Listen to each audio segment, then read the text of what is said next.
अब आते हैं आगे, तो अब लेते हैं अगला टाइप, और अगली टाइप क्या है, आय व्यय और बचत वाले सवाल।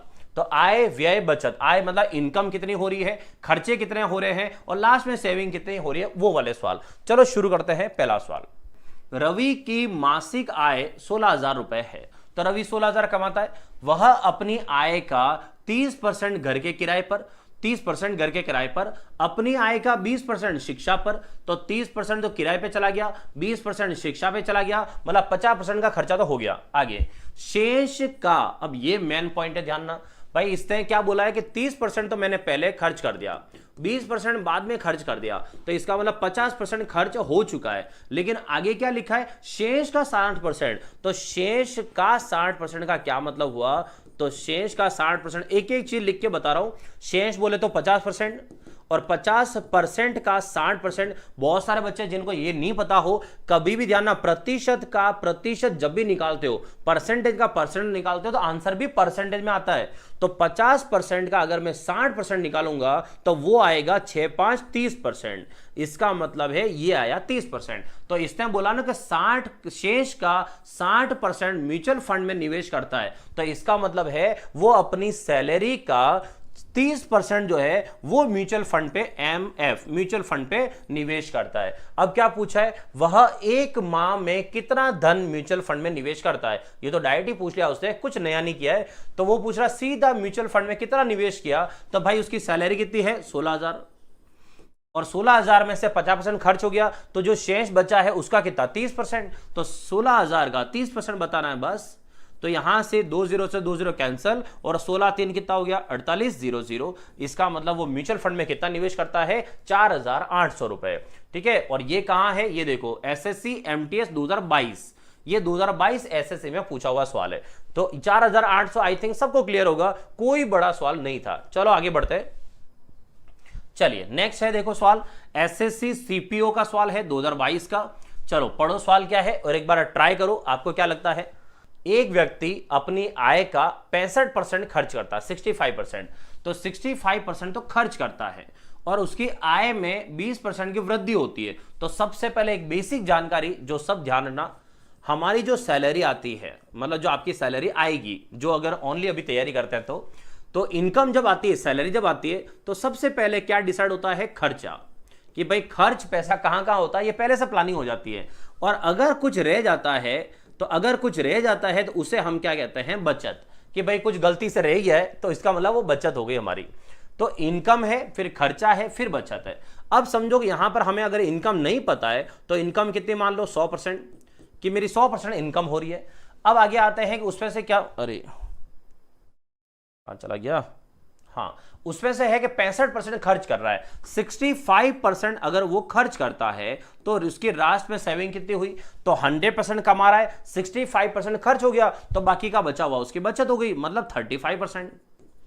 क्लियर होगा आई थिंक यहां तक सबको। आगे देखो, उसकी आय में 20% की वृद्धि होती है, तो उसकी इनकम 20% बढ़ गई। तो पहले इनकम थी 100%, अब 100 का 20% मतलब 20% और जोड़ दो, तो अब उसकी इनकम कितनी हो गई 120%।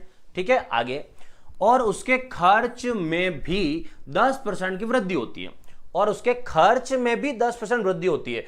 अब दोस्तों यहां सबसे इंपॉर्टेंट पॉइंट है, कुछ बच्चे क्या करेंगे कि खर्च में 10% वृद्धि हो जाती है, तो इसका मतलब 65% में 10% जोड़ देंगे और यहां लिख देंगे 75%। ऐसे मत करना, क्योंकि आपको मैं समझाता हूं, अगर आप कहीं किराए कमरे में रहते हो, कहीं कोचिंग पढ़ने जाते हो, ऐसा कुछ है, मान लो आप 2,000 रुपए का खर्चा कर रहे हो। अब अगर अगले महीने आपका खर्चा 10% बढ़ जाए, तो आप पहले 2,000 का खर्चा कर रहे थे, तो 10% खर्चा बढ़ गया, इसका मतलब है 2,000 का 10%, 2,000 का 10% बढ़ेगा। तो ये पॉइंट यहां ध्यान रखना, 65% में 10% जोड़ना नहीं है। वो कह रहा है उसका खर्चा 10% बढ़ गया है, तो पहले जितना खर्चा होता था उसका 10% बढ़ गया है। तो इसका मतलब पहले खर्चा होता था कितना 65%, तो 65% तो है ही है, लेकिन इसका 10% और बढ़ गया है। तो भाई 65 का 10% कितना होता है 6.5%। इतना तो आप सबको पता है, तो ये थोड़ा सा ऊपर नीचे लिख देता हूं। चलो देखो, तो यहां 65% खर्चा जो हो रहा वो तो पहले हो ही रहा था, और 65% का 10%, तो 65% का 10% और बढ़ गया, मतलब अब खर्चा कितना है, तो अब खर्चा हो जाएगा यहां से कितना 71.5%।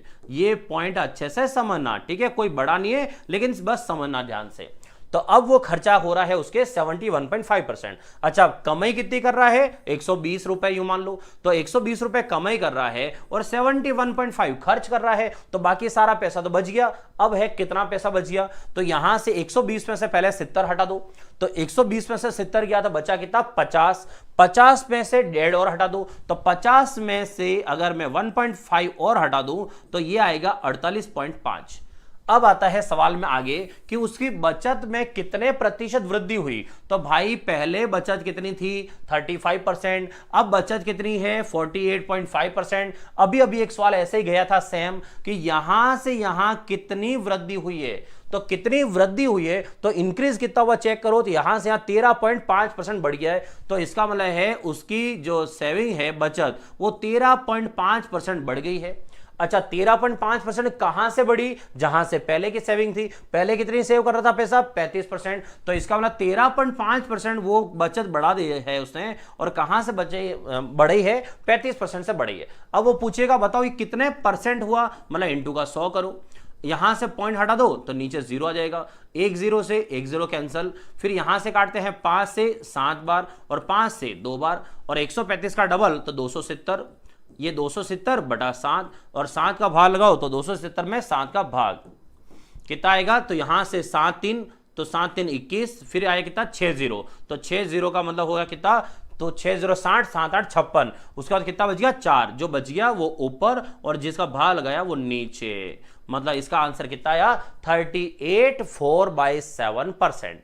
आई बात समझे।